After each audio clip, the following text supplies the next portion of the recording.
Good afternoon, folks. Today I'm going to show you how I start to grow my tomatoes up the twine.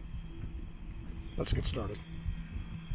Alright, couple of things before I get started. This twine has to be of a certain size and diameter, or you're going to risk girdling your plants when they get big.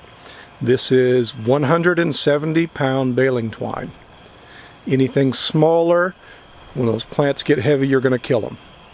Don't use anything smaller. Before I start training these up the twine, I've already gone through and I've pruned everything off. Having all of the suckers gone is going to make it easier to get it started to go up that twine. This twine is already pre-cut to lengths of 10 feet, and I've used it in previous years, and I have disinfected it in Clorox water, 1 part bleach, and I'm talking household bleach here, to 9 parts water. I soak all of these in there every year at the end of the year and reuse it the following year. There's a lot of different ways to tie this off. This wire, you can use binding wire, which is relatively inexpensive, but I found that it rusts and gets pretty rough in the course of a couple of years. I am using electric fence wiring. This has aluminum in it. It does not rust, and here in the greenhouse it's probably going to last my lifetime. Now, I want to point out that I'm getting started a little bit late doing this. These plants are anywhere from 18 inches to 2 feet tall, and you can see here how they've begun to lay over because they're getting top heavy. I should already have this part done. Don't be like me and wait too long. When all of these plants are run up the twine, when you stand at the end of the row and you look down the row, the twine is going to be in the shape of a V. And I'll show you a picture here. I'll put in a clip so you can see. So currently, all of my odd number plants are coming to the inside of this box. All of the odd numbers are going to the outside. I'm going through and attaching the twine to all of the plants that are going to come this way. And again, this is just how I do it. It's not necessarily right or wrong. I attach everything down low on the side which it's going to end up going, and then I come back through after everything is tied off down low and start putting the twine on the plant. And I want to show you how I'm doing that and explain the process.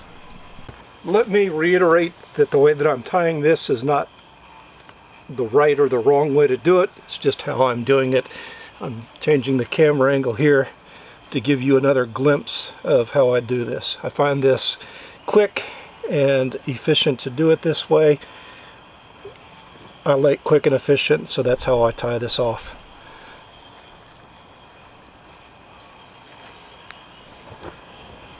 Just like that.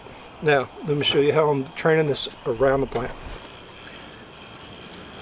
Growing these tomatoes up the 170-pound twine is part of the Mittleider method. The way that I choose to do this portion of it is not. This is how Heath does it.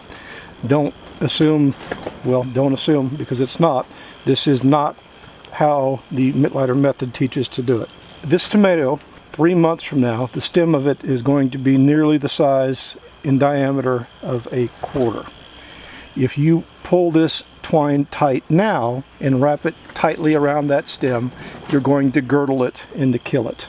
In my garden, I like to leave 3 or 4 inches of twine here loose, so that as this plant grows larger in diameter, I can take the twine loose from the wire, unravel the few wraps at the bottom, and wrap it again to ensure that that twine is not tight around the stem where I end up killing the plant. So I'll leave 3 or 4 inches, and this process is always done in wrapping the twine around the plant. Don't ever wrap the plant around the twine. You'll end up breaking your growing tip. If you break your growing tip, you have set back the production, fruit production of that tomato by anywhere from 3 to 6 weeks. You'll have to grow another sucker. It'll continue to grow, set new fruit. It's going to slow you down. Always wrap your twine around the plant. I always leave my twine in a shape similar to that, just so it's easy for me to handle and wrap it around the plant.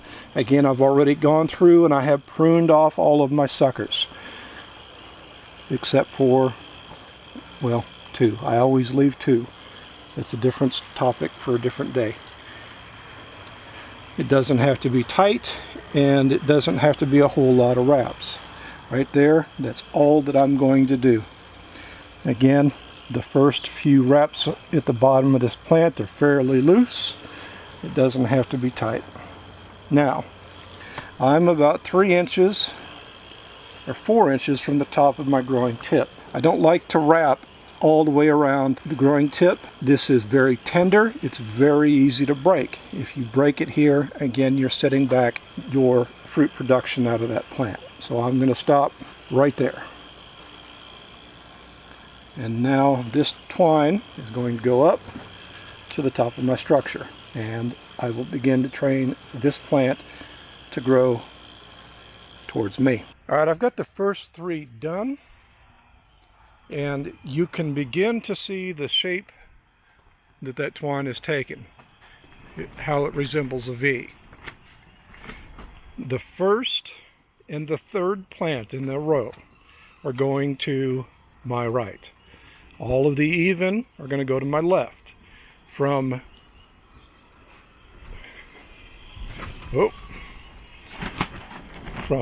this twine to that twine is approximately 18 inches.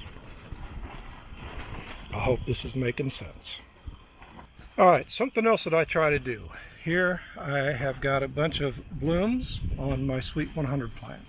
When I'm wrapping that twine, because the stem that those blooms come off of is relatively small as compared to the rest of the plant, I don't want that twine to wrap directly underneath that stem. When this plant gets heavy, if it's supporting the weight and that twine is pushed up against that little stem there, you run the risk of breaking it off. Alright, I've got all of these tied up, and I'm going to show you that knot that I use at the top here in just a second. I want to talk about the slack in these lines. You don't want that to be taut.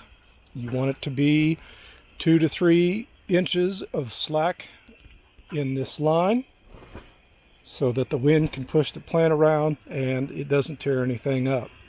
If you've got that twine pulled tight, you're going to damage the plants and you could end up killing it. It should be loose. Alright, let me show you the knot that I'm using up top. Alright, for tying the twine at the top of your structure, I do mine a little bit differently than Jim. This is not the Mittleider way, this is the way that Heath does it in his garden. I'm going to show you a clip here in a second explaining this, but I find it easier to be able to tie the knot this way because it puts the knot closer to the ground. I can do my adjustments with this tomato for a longer period of time before I need to get to the top of the structure and need a ladder. I am not a knot expert. Not a knot expert. Yeah, that was right. I don't know the names of the knots that I've used. If you are a prior Boy Scout or just know the name of the knots, I have 1 knot at the bottom, 2 at the top. If you will leave a comment below with the name of the knots for the bottom and the top, I will pin that comment to the top so everybody knows the name of the knot and they can go and look for tutorials on how to tie them if mine doesn't come out real clear. Alright, I've got a piece of line hanging here, my twine, and we're going to show you how I do this. Now the tag end, the end here, I have in my right hand and the main line is in my left. I take that tag end and go over the main line, and I've created a little bit of a loop here where my finger is flapping in the breeze. That tag end comes back through, kind of like that. And I think that this is a half hitch. Now, I'm going to do it again. Tag end over the main line, and I'm going to make a little bow this time, and it's going to come through that little loop. Pull that taut.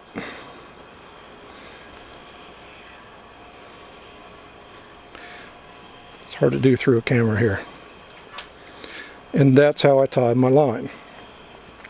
This holds the weight fairly well, and when I need to run my twine around the tomato plant as it grows, it's easy enough to undo. Pull that, pull through some more line, still have my little half hitch thingy there, and retie. A quick summary here. Use 170-pound baling twine. You attach it to the wire at the bottom, leave a little slack, loosely wrap the twine around the tomato, and tie it off to the top of your structure. Leave slack in the line here. You don't want it taut. In subsequent weeks, as those tomatoes grow, wrap the twine around the tomato, not the tomato around the twine. If you do that, you're going to break your growing tip and you're going to lose production. If you're still with me at this point, I'd ask you to rate the video and leave a comment. That really helps the channel to get exposure to other people. Thank you for watching. Happy gardening.